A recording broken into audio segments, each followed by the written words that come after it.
Salut, salut, nous voilà réunis pour le défi numéro 9, le marbrage au cintre.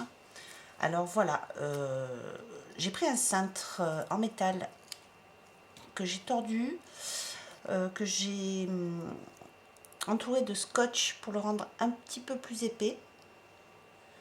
Voilà, pour que le marbrage ne soit pas trop fin.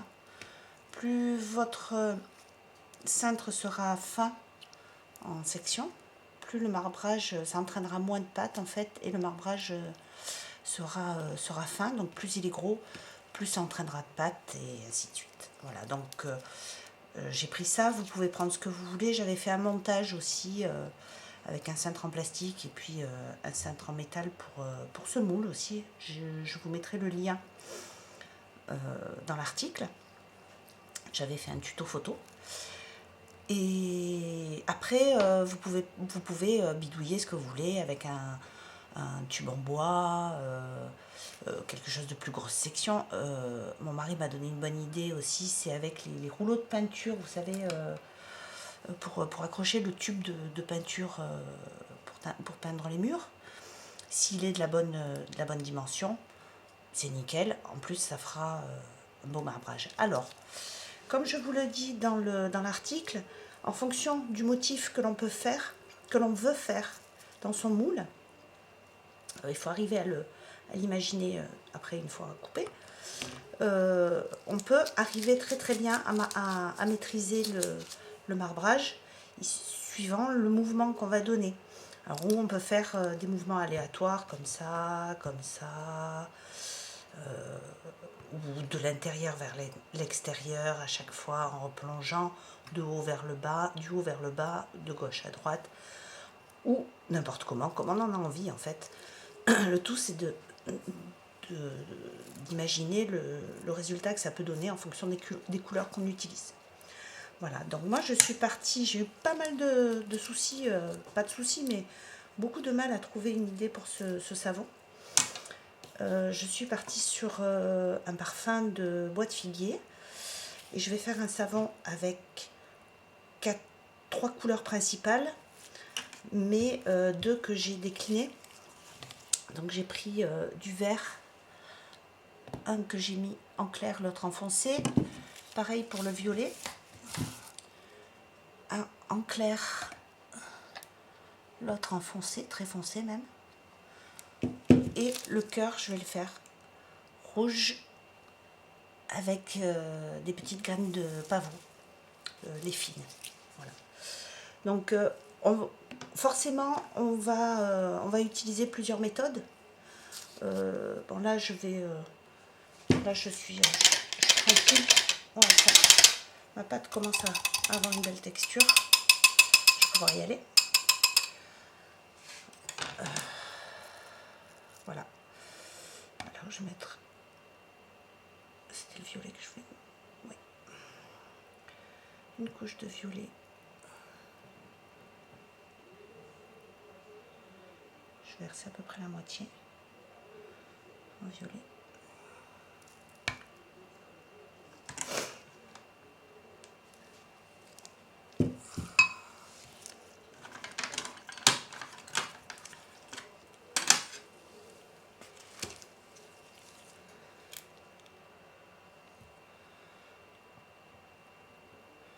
Le vert clair.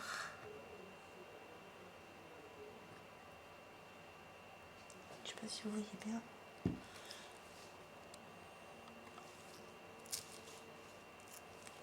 On est toujours le soir, hein. J'arrive pas à savonner la journée, j'ai pas le temps. Puis il fait tellement beau en ce moment que je dois avouer, on est plus souvent dehors que dedans. On en profite un max. Voilà.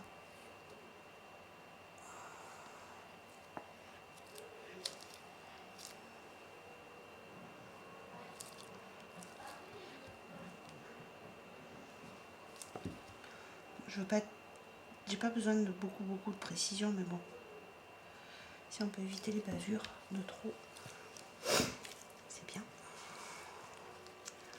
Ensuite, voilà.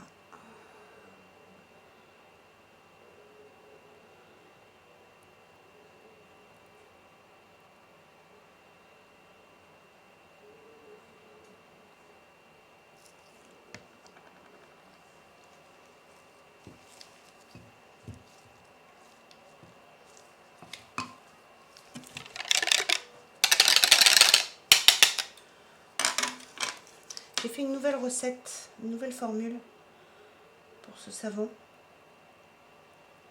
Je la mettrai, vous l'aurez après l'article, après la vidéo, pardon. Maintenant le rouge.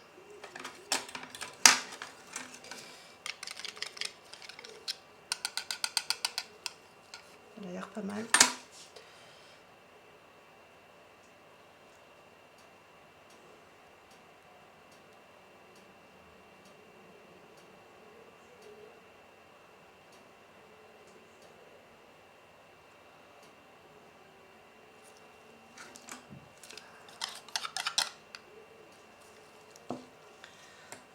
J'en pars à l'envers.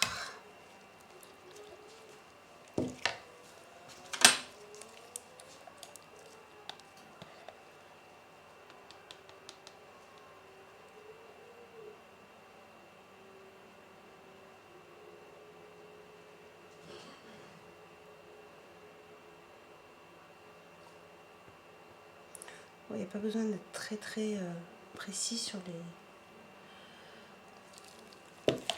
la manière dont on coule, étant donné que après je vais passer le cintre.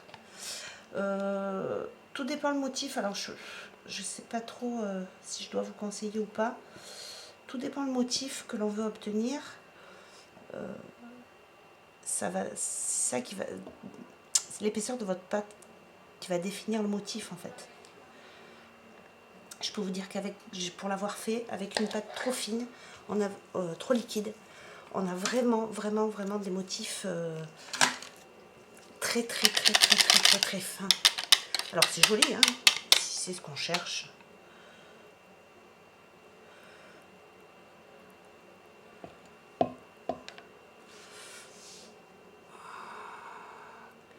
Pourquoi pas. Moi j'aime bien qu'il soit bien marqué quand j'utilise le cintre.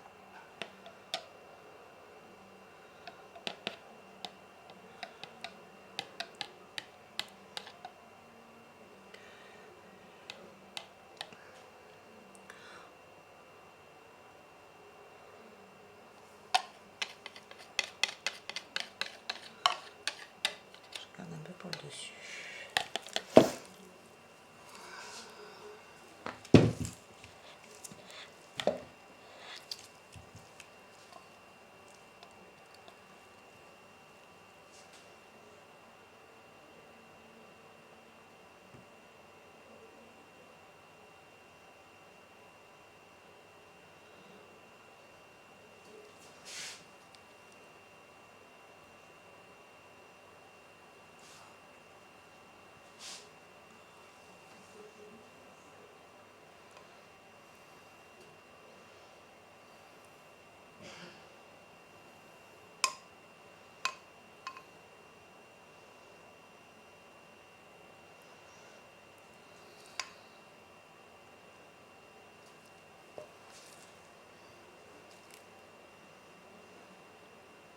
Voilà, je suis désolée si je parle pas trop, mais je suis assez concentrée. J'ai pas envie de faire de bêtises.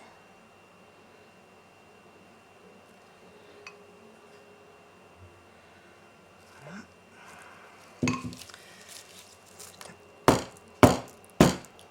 Un petit peu, mais je crois que j'ai mis trop de savon. Bon, pas grave. Alors maintenant, je vais essayer de faire une fleur, enfin une fleur. Je vais partir du centre.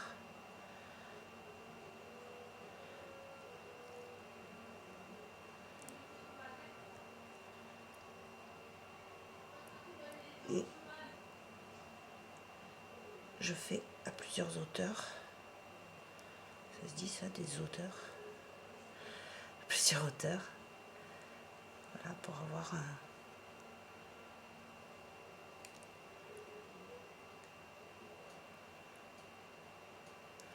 Voilà, je pense que ça ira.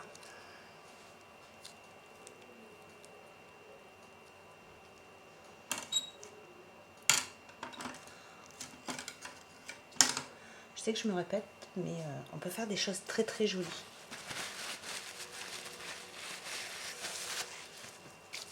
Allez.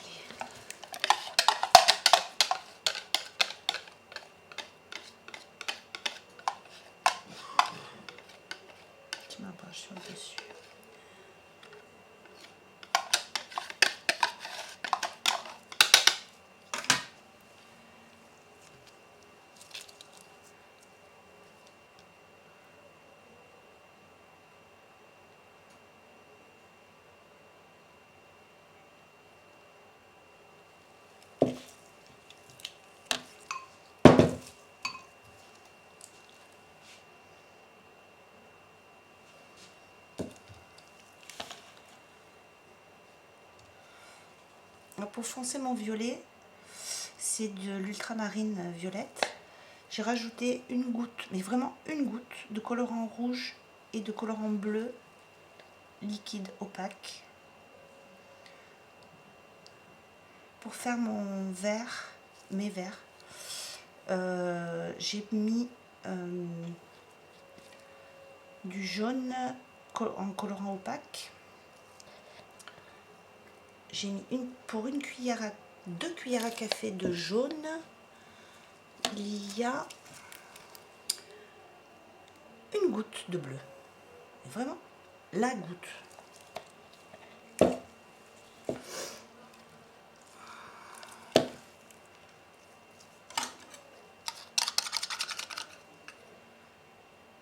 Et pour faire le rouge, c'est un colorant rouge que j'ai depuis très longtemps, qui vient du Red Lake, qui vient de chez New Direction, auquel j'ai rajouté une demi-cuillère, j'ai mis une cuillère à café de Red Lake pour une demi-cuillère, ouais, même pas une demi-cuillère à café d'oxyde rouge.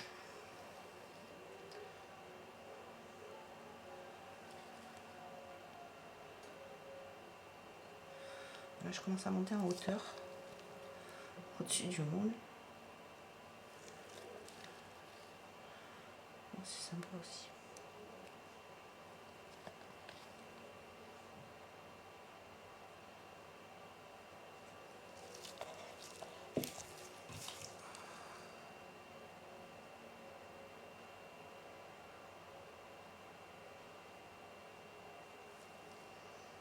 Je pense que ça ne faut trop bariolé non plus.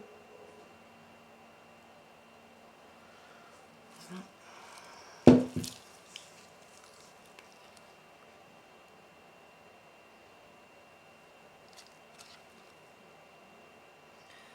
On verra si elle aura une tranche de figue. Allez, petit coup de baguette magique. Donc une baguette chinoise. Celle-ci, c'est une à bout pointu. J'aime bien justement pour faire les marbrages. Parce qu'elle a à peu près... son embout est vraiment très fin.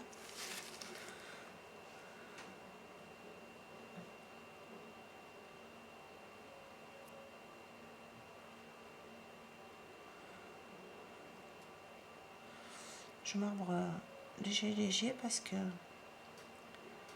on est en hauteur et la pâte est quand même encore assez souple.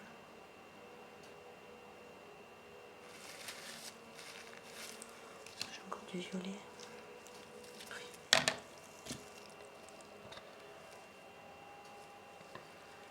Je sais que je chipote, mais j'aime bien ces petits détails.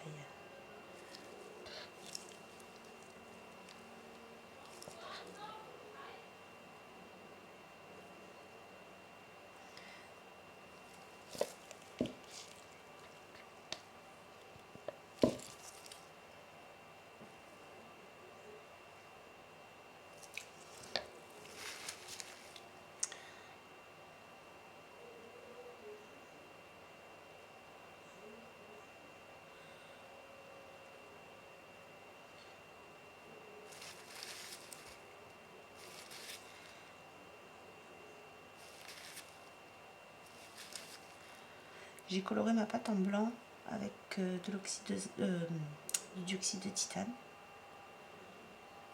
pour essayer d'avoir les couleurs les plus franches possibles. Voilà.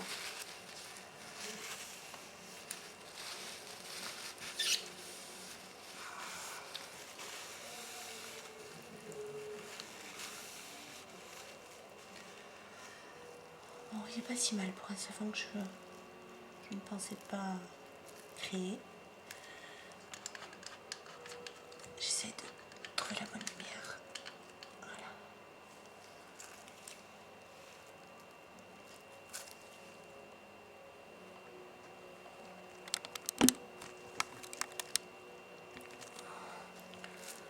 Voilà.